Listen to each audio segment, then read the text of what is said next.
making small batch cupcakes that can be baked in a toaster oven, I have had tons of requests to show you more. So this week we are going to make 3 more popular flavors with big and bold decorations for springtime. So let's get baking. I have taken my very best carrot cake, vanilla and flourless chocolate cake recipes and made them into small batches that will yield you 4 perfect cupcakes. These can be made in a toaster oven, or they can also be made in a regular oven for the same time and same temperature. We are going to start out with my absolute favorite flavor for springtime, which is carrot cake. We're going to start out by mixing our batter in a small bowl. Into your bowl, add in your sugar, egg, flavorless oil, and vanilla extract, and then whisk them together really well. Into the wet ingredients, I'm going to add in flour, baking powder, baking soda, and some cinnamon, and then just mix them all together. What I love about these cupcakes is that they only require a handful of ingredients, a little bit of flour, a little bit of sugar. So if you only have a few things in your cupboard, this recipe is perfect. To this mix, add in some grated carrot and plump raisins, and then just mix it with a spatula until it comes together. Some people don't like raisins in their carrot cake, so feel free to leave them out, but I absolutely love them.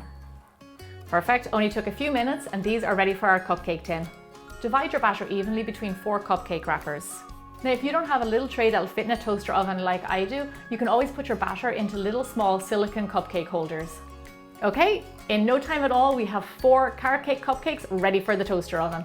Bake your cupcakes at 350 degrees Fahrenheit or 180 degrees Celsius until they're firm on top. My timer just went off, so we're going to check on our cupcakes. You know your carrot cake cupcakes are done when you press down in the middle and it springs back and you can feel that it's firm. Also, they go a lovely golden brown. The recipes for these cupcakes, and actually recipes for large cakes, can be found on my website, biggerbolderbaking.com. Once your carrot cupcakes have cooled, you can go ahead and decorate them. Start by piping some green buttercream around the top of your cupcake. Then I'm going to take some coconut that I dyed green and place it all around the top to make it look like grass. Then pipe some orange buttercream, moving up as you pipe to create a long carrot. To finish off this cupcake, I'm going to pipe some more green on top of the carrot. And there you have it, a garden full of carrot cupcakes. Now, I have said before that I'm not the best cake decorator, but look at this. I'm pretty proud of this little guy. It looks fantastic and it screams spring. I think the only thing I like better than carrot cake is carrot cake cupcakes. This is fantastic. I really hope you try this recipe because it's the best one I've ever come across. If you think this cupcake was cute, just wait until you see what's coming up next. For our next spring cupcake, we are going to use a classic flavor, which is a vanilla cupcake. Just like before, we're going to start out in a small bowl. Into your bowl, add in your egg, vanilla extract, melted butter, and buttermilk, and then whisk all of these ingredients together.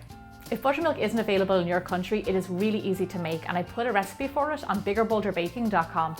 Okay, into our wet ingredients, we're going to add in our dry.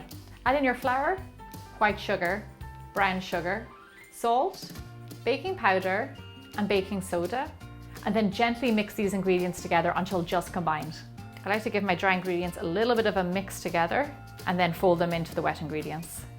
I don't know if you recognize this recipe, but it is the same recipe as my funfetti cake, and it's just one of my favorite cake recipes.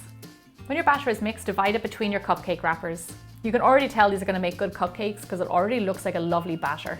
And there you have it, another yummy cupcake flavor ready for the toaster oven. And then just like before, we're going to pop them into the oven. That's my timer again, so our cupcakes are done. Very similar to the other cupcakes, you'll know when they're done because they go brown on top, and when you push down in the middle, it's firm. These cupcakes fresh out of the oven smell amazing, full of vanilla. Our little cupcakes are cold, so it's time to decorate them. With a round nozzle and buttercream coloured with yellow food dye, we are going to pipe one big round on top of our cupcake. And then on top, we're going to do a smaller one for his head. Okay, now that we have him piped, we're going to add on his little chick features. So with melted chocolate, I made some feet, his beak, and his eyes. This guy is so adorable. I think I'm getting the hang of this decorating thing. He is just so sweet. I think maybe a little bit too sweet to eat right now. I'm going to set him aside and save him, and we're going to get started on our next cupcake. Our next cupcake flavor is more like a brownie masquerading itself as a cupcake. It is flourless chocolate cake. In a small bowl, we're going to add in our chocolate and our butter, and then we're going to melt these 2 ingredients together. You can do it over a bain-marie, or what I like to do is just pop it into the microwave and keep a close eye on it. Once your chocolate is melted, we're going to add in our brown sugar, egg, and vanilla extract, and then mix all these ingredients together. For the other cupcakes, I do give recommendations of how you can substitute the eggs, but unfortunately for the brownie, you can't because it's one of the main ingredients. Into this lovely wobbly looking mix, we're going to add in our cocoa powder and our salt, and then just gently fold in those ingredients. You can start to see already that this mix looks more like a brownie than a cupcake. I think that's one of the reasons I like it. Just like before, pour your mixed batter into your cupcake tin. This mix looks like chocolate lava. These Flourless chocolate cupcakes are so quick and easy to make, and they're all ready for the toaster oven. These cupcakes are done and I cannot wait to try them. You want to bake your Flourless cupcakes until they're just baked. You still want to have a little bit of softness in the middle, because the less you cook them, the fudgier they'll be. Our chocolate cupcakes have cooled down, so we can go ahead and start piping our decorations on top. Pipe some chocolate buttercream around the top of your cupcake. Then sprinkle on a generous amount of toasted coconut. Then we're going to finish the top by placing our chocolate eggs in the nest. How beautiful is that cupcake, and so easy to make. I am a sucker for a Flourless chocolate cake regardless. I know I'm really going to like this. This is like one brownie just for you. Absolutely gorgeous.